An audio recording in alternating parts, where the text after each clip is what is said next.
विद्यार्थी मित्र हो, नमस्कार. रयत शिक्षण संस्था सातारा, रयत ऑनलाईन स्कूल एज्युकेशन रोज प्रकल्पामध्ये सर्वांचे हार्दिक स्वागत. 2021-22 सद्गुरू गाडगे महाराज कॉलेज कराड. विषय चिटणीसाची कार्यपद्धती, इयत्ता 11वी. मार्गदर्शक प्राचार्य डॉक्टर मोहन राजवाने साहेब. विषय शिक्षक प्राध्यापिका सो पाटील SP. विषय चिटणीसाची कार्यपद्धती. यामधील आपण 4था टॉपिक पाहत होतो, कंपनी स्थापने संबंधित दस्तऐवज. यामध्ये आपण सुरुवातीला सर्वात महत्त्वाचा दस्तऐवज म्हणजेच घटनापत्रक हा आपण मागील तासाला पाहिलेला आहे. आता घटनापत्रक म्हणजे काय, तर कंपनीचा हा एक प्रकारचा प्राथमिक दस्तऐवज असतो. हा दस्तऐवज कंपनीची नोंदणी करण्यासाठी नोंदणी अधिकाऱ्याकडे सादर करणं आवश्यक असतं. मग हा दस्तऐवज नोंदणी अधिकाऱ्याकडे सादर केल्याशिवाय कोणत्याही कंपनीची नोंदणी अधिकारी हा करून घेत नाही. त्यासाठी सर्वात महत्त्वाचा दस्तऐवज म्हणून ह्या दस्तऐवजाला ओळखलं जातं. म्हणूनच या दस्तऐवजाला आपण कंपनीचा प्राथमिक दस्तऐवज असे म्हणतो. मागील तासाला आपण घटनापत्रकातील काही कलमे देखील पाहिलेली होती.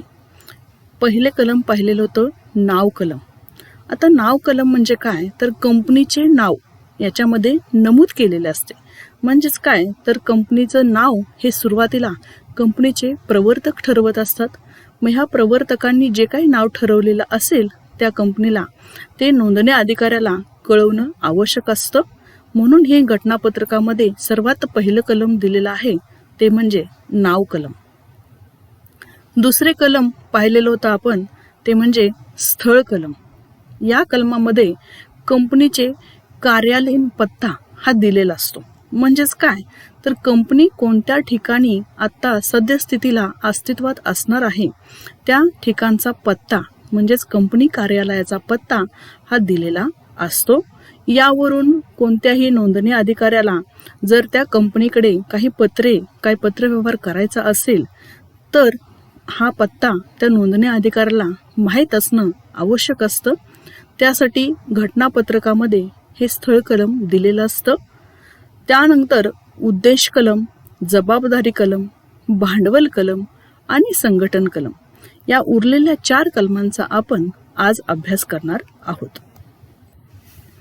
आता तिसरे कलम म्हणजेच उद्देश कलम. आता उद्देश कलम म्हणजे काय, तर यामध्ये कंपनीची निर्मिती ही कोणत्या उद्देशासाठी झाली आहे ते दर्शवण्याचं काम केलं जातं. म्हणजेच काय, थोडक्यात तर कंपनीचं ध्येय काय आहे, कंपनीचं उद्दिष्ट काय आहे हे या उद्देश कलमामध्ये कंपनीला नमूद करावं लागत असतं. आता वेगवेगळ्या कंपन्यांचं उद्दिष्ट किंवा ध्येय हे वेगवेगळं असतं.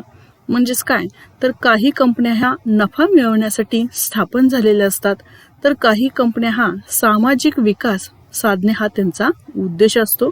समाजाचे हित साधणे त्यांचा उद्देश असतो. परंतु सद्यस्थितीमध्ये आपण जर पाहिले तर सर्व कंपन्यांचा उद्देश हा नफा मिळवणे हा असलेला आपल्याला पाहायला मिळतो. त्याच नंतर कंपनी कोणते कार्य करू शकते हे देखील त्या उद्देश कलमामध्ये नमूद केलेलं असतं. म्हणजेच कंपनीची कार्यकक्षा याच्यामध्ये ठरवण्याचं काम केलं जात असतं. त्याचबरोबर मुख्य उद्देश साध्य करण्यासाठी कंपनी कोणती क्रिया करू शकते हे देखील नमूद केलेलं असतं.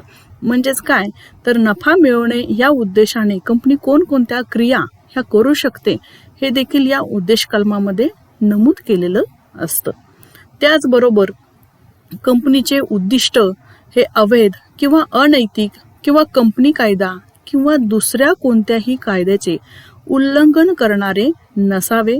म्हणजेच काय, तर कंपनी कायदा 2013 आणि कंपनी कायदा पूर्वीचा असलेला कंपनी कायदा 1956 ह्या किंवा आणि इतर कोणतेही कायदे कंपनी संबंधित असतील या कायद्यांचं उल्लंघन करणारे हे उद्देश कलम नसणं आवश्यक आहे. त्याचबरोबर कंपनी त्यांच्या उद्दिष्टांच्या व्याप्तीबाहेर काहीही करू शकत नाही. कंपनी उद्दिष्टामध्ये नमूद केलेल्या उद्दिष्टांना संयोगजन्य व परिणामी क्रिया करू शकते. म्हणजेच कंपनीने कोणते उद्दिष्ट ठरवलेले आहे त्या उद्दिष्टाला अनुसरून संयोगजन्य आणखी क्रिया करू शकते, परंतु या उद्दिष्टांच्या बाहेर कोणतीही क्रिया कंपनीला करता येत नाही. याच कलमाला आपण उद्देश कलम असे म्हणतो. म्हणजेच घटनापत्रकामध्ये सर्वात महत्त्वाचे हे तिसरे कलम आपल्याला दिलेले आहे, ते म्हणजेच उद्देश कलम. थोडक्यात यामध्ये कंपनीचा ध्येय व उद्दिष्टे ही नमूद केलेली असतात. यामध्ये पहा अधिकारबाह्य सिद्धांत. आता उद्देश कलमामध्ये देखील अधिकारबाह्य हा सिद्धांत दिलेला असतो. आता अधिकारबाह्य सिद्धांत म्हणजे काय, तर अधिकारबाह्य म्हणजे घटनापत्रकाच्या अधिकाराबाहेरचे. म्हणजेच काय, तर घटनापत्रकामध्ये ज्या काही गोष्टी कंपनीने नमूद केलेल्या आहेत त्या गोष्टीला अनुसरूनच कार्य करणं हे महत्त्वाचं असतं. त्या गोष्टींच्या बाहेर नमूद केलेल्या घटनांच्या बाहेर कंपनीला बाहेर जाऊन काम करता येणार नाही, कार्य करता येणार नाही. अशाच सिद्धांताला आपण अधिकारबाह्य सिद्धांत असे म्हणतो. अधिकारबाह्य सिद्धांत हे सांगते की कंपनीच्या उद्देशाबाहेरची कोणतीही क्रिया असेल तर त्याला शून्य महत्त्व असते. सर्व सदस्यांनी मान्यता दिली असली तरी ती कायदेशीर अप्रभावी असेल. अशा कृती ह्या रद्दबातलच असतात. अशा प्रकारे कंपनी आपल्या उद्देश कलमामध्ये नमूद न केलेले कोणतेही उद्देश किंवा कार्य हे करू शकत नाही. म्हणजेच प्रत्येक कंपनीला ह्या उद्देश कलमामध्ये ज्या काही गोष्टी नमूद केलेल्या आहेत त्या गोष्टींच्या बाहेर जाऊन कोणतेही कार्य हे करता येत नाही. असे जर केलेले असेल तर त्याला कोणत्याही प्रकारचं कायदेशीर स्थान हे प्राप्त होत नाही. अशा कृती हा बेकायदेशीर मानल्या जातात. म्हणून या सिद्धांताला आपण अधिकारबाह्य सिद्धांत असे म्हणतो. पुढे दिलेला आहे अधिकारबाह्य कृतीचा परिणाम. जर एखाद्या कंपनीने अशा उद्देश कलमामध्ये दिलेल्या अधिकाराच्या बाहेर जाऊन जर एखादी कृती केलेली असेल तर त्याचा कंपनीवरती काही परिणाम होऊ शकतो, ते आपल्याला याच्यामध्ये दिलेलं आहे. बघा, अधिकारबाह्य कृतींना शून्य महत्त्व असते. म्हणजेच काय, तर कायदेशीर बाबी म्हणजेच कायदेशीर स्थान त्याला कोणतंही प्राप्त होत नाही. अशी कृती जर कंपनीने केलेली असेल तर त्याला शून्य महत्त्व असते. म्हणजेच अशा कृतीसाठी कंपनी कोणावरही किंवा बाहेरील कोणीही कंपनीवरती दावा हा दाखल करू शकत नाही. म्हणून या अधिकारबाह्य कृतीचा परिणाम हा त्याला शून्य महत्त्व आहे असं आपण म्हणू शकतो. पुढे अधिकारबाह्य सिद्धांताचा उद्देश. यामध्ये अधिकारबाह्य सिद्धांत जो काय दिलेला असतो, म्हणजेच काय, उद्देशाबाहेर जाऊन कंपनीला कोणतीही कृती ही करता येत नसते. यामध्ये उद्देश काय असतो याचा, तर सर्व भागधारक असतील, धनको असतील, गुंतवणूकदार असतील यांच्या हिताचे रक्षण करणे हा अधिकारबाह्य सिद्धांताचा मुख्य उद्देश असतो. म्हणजेच काय, तर असा विश्वास गुंतवणूकदारामध्ये निर्माण होणं आवश्यक असतं. त्यामुळे गुंतवणूकदारांना एक प्रकारची सुरक्षितता याच्यामधून प्राप्त होत असते. म्हणजेच अधिकारबाह्य सिद्धांताचा उद्देश हा मेन गुंतवणूकदारांना सुरक्षा प्राप्त करून देण्याचा असतो. पुढे उद्देश कलमातील बदल. म्हणजेच कंपनीने जे काही उद्देश कलम तयार केलेला आहे त्याच्यामध्ये जर काही कंपनीला बदल करायचा असेल तर त्याच्यामध्ये हे आपल्याला दिलेलं आहे. बघा, कंपनीला तिच्या अस्तित्वासाठी किंवा विकासासाठी उद्देश कलमामध्ये बदल हा करता येऊ शकतो.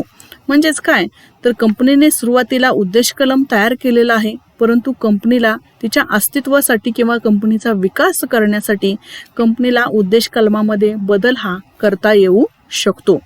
परंतु बदल करण्यासाठी त्या कंपनीला सर्वसाधारण सभेमध्ये विशेष ठराव संमत करणे हे आवश्यक असते. आता विशेष ठराव म्हणजे तर 75% मतदान किंवा 3/4 मतदान हे प्रस्तावाच्या बाजूने असणं आवश्यक आहे, तरच हा प्रस्ताव विशेष ठराव हा मान्य होत असतो. असा हा विशेष ठराव अगोदर सर्वसाधारण भागधारकांच्या सभेमध्ये मान्य होणं, संमत होणं आवश्यक असतं, तरच ती कंपनी या उद्देश कलमामध्ये बदल हा करू शकते. आता चौथे कलम दिलेलं आहे घटनापत्रकामध्ये, ते म्हणजे जबाबदारी कलम. म्हणजेच प्रत्येक कंपनीवरती एक प्रकारची जबाबदारी असते. म्हणजेच त्या कंपनीचे जे काही कंपनीने भागधारकांनी भाग खरेदी केलेले आहेत, त्या भागधारकांना त्यांची जबाबदारी ही मर्यादित स्वरूपाची असते, हमीने मर्यादित किंवा अमर्यादित स्वरूपाची. अशा तिन्ही स्वरूपांची जबाबदारी ही कंपनीच्या सभासदांना पार पाडावी लागत असते. कंपनीच्या सभासदांची जबाबदारीची मर्यादा सांगण्याचं हे कलम आहे. त्याच कलमाला आपण जबाबदारी कलम असे म्हणतो. आता बघा, भागाने मर्यादित कंपनी. म्हणजेच बघा, कंपन्याचे 3 प्रकार आपल्याला खाली दिलेले आहेत. पहिला प्रकार आहे भागाने मर्यादित कंपनी. म्हणजेच काय, तर या कंपनीमध्ये सभासदांची जबाबदारी ही भागांची दर्शनी किंमत न भरलेल्या रकमेपर्यंतच मर्यादित असते. उदाहरणार्थ, एखाद्या भागधारकाने एखाद्या कंपनीचा 10 रुपयाचा एक भाग जर खरेदी केलेला असेल आणि खरेदी करत असताना सुरुवातीला त्याने 10 रुपयेपैकी फक्त 5 रुपयेच कंपनीमध्ये जमा केलेले असतील, तर उरलेले 5 रुपये भरण्या इतकीच त्याची जबाबदारी ही मर्यादित स्वरूपाची असते. अशा कंपनीला आपण भागाने मर्यादित जबाबदारीची कंपनी असे म्हणतो. दुसरा प्रकार आहे हमीने मर्यादित कंपनी. म्हणजेच काय, तर सभासदांची जबाबदारी ही कंपनीच्या विसर्जनाच्या वेळेस प्रत्येक सदस्याने कंपनीच्या मालमत्तेसाठी किंवा खर्चाप्रती घेतलेल्या हमी एवढी असते. म्हणजेच थोडक्यात, कंपनीचं ज्यावेळेस विसर्जन होणार असतं, त्यावेळेस विसर्जन होत असताना कंपनीच्या भागधारकांच्या कडून किती रकमेपर्यंत कंपनीचे बाह्य देणी देण्यासाठी किती रकमेपर्यंत तुम्ही रक्कम ही देऊ शकता, त्याची एक प्रकारची हमी ही सुरुवातीला कंपनी स्थापनेच्या वेळेस घेत असते. अशा कंपनीला आपण हमीने मर्यादित कंपनी असे म्हणतो. तिसरा प्रकार आहे अमर्यादित कंपनी. यामध्ये भागधारकांची जबाबदारी ही कशी असते, तर अमर्यादित स्वरूपाची असते. म्हणजेच काय, तर भाग भांडवल असलेल्या किंवा नसलेल्या अमर्याद कंपनीमध्ये कंपनीच्या सभासदांची जबाबदारी ही अमर्यादित स्वरूपाची असते.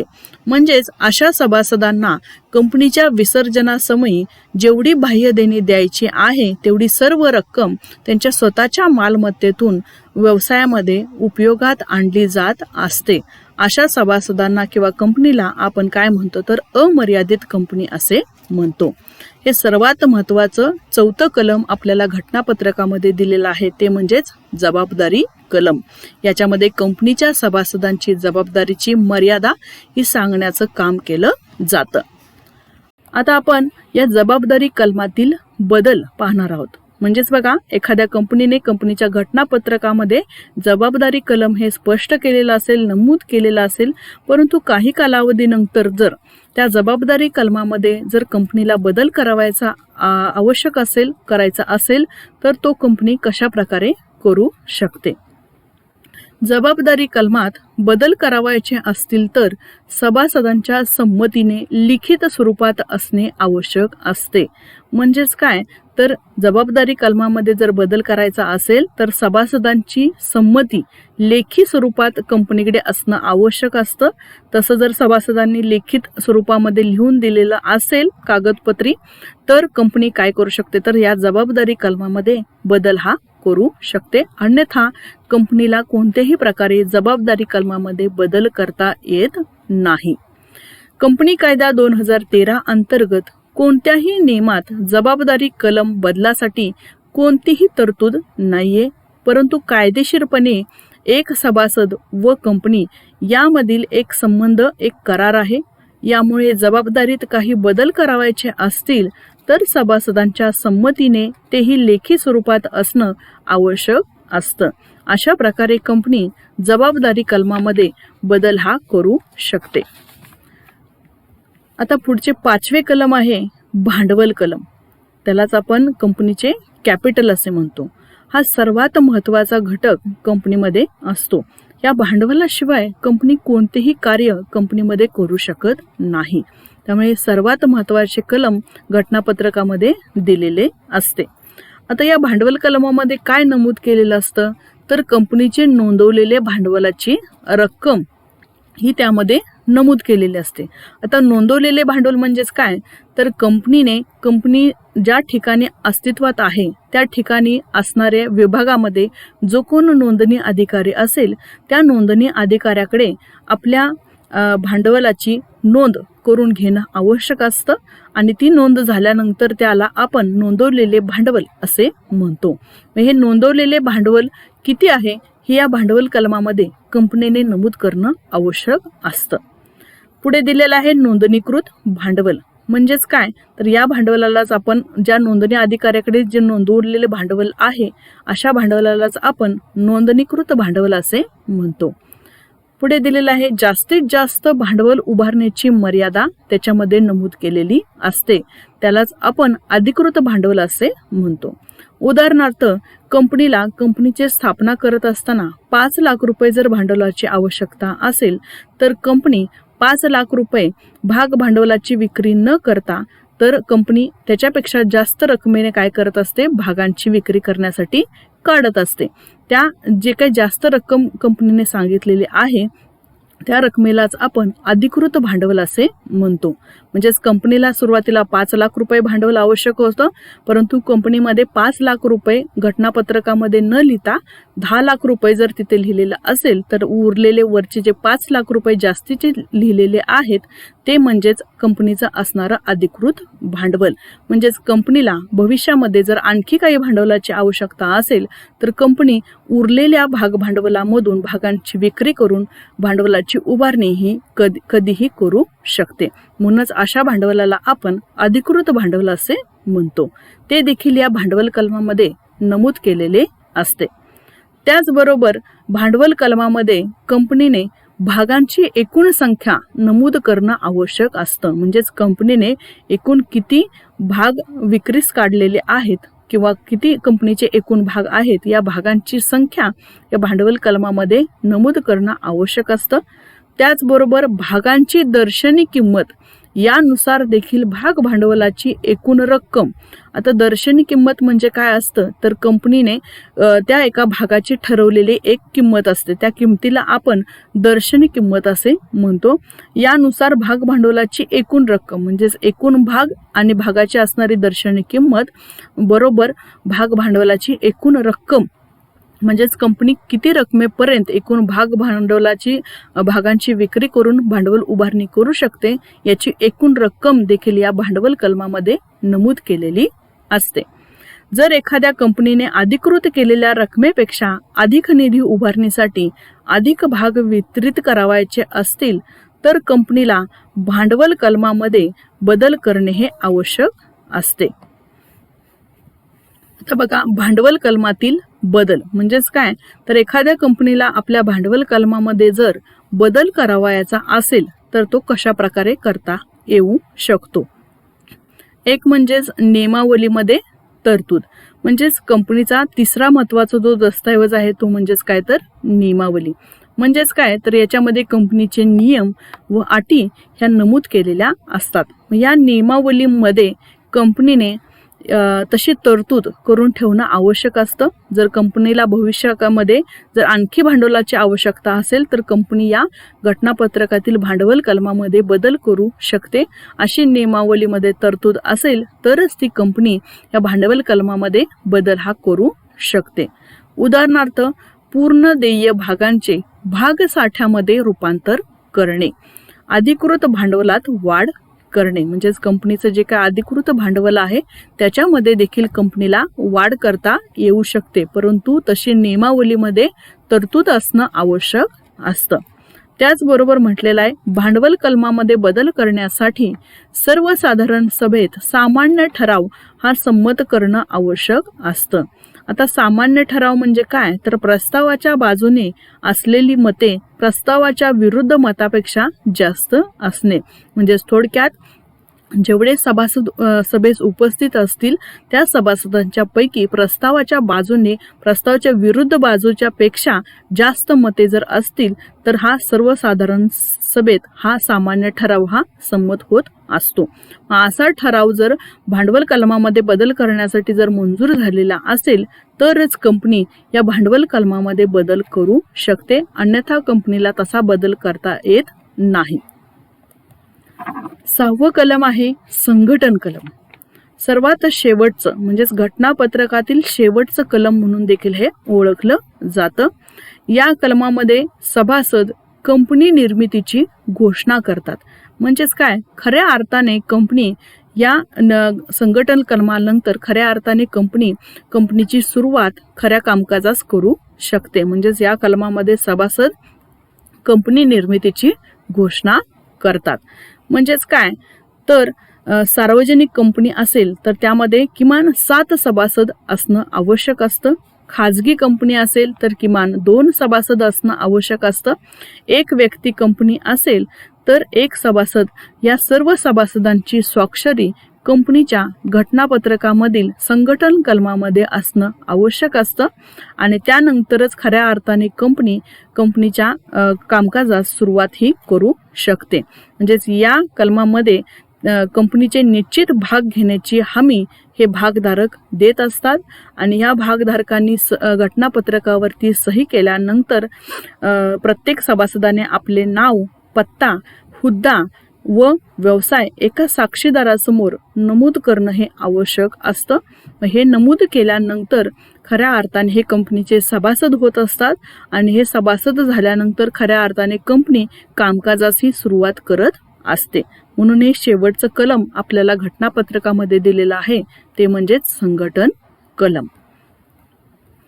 स्वाध्याय घटनापत्रक म्हणजे काय सांगून घटनापत्रकातील विविध कलमे स्पष्ट करा. धन्यवाद.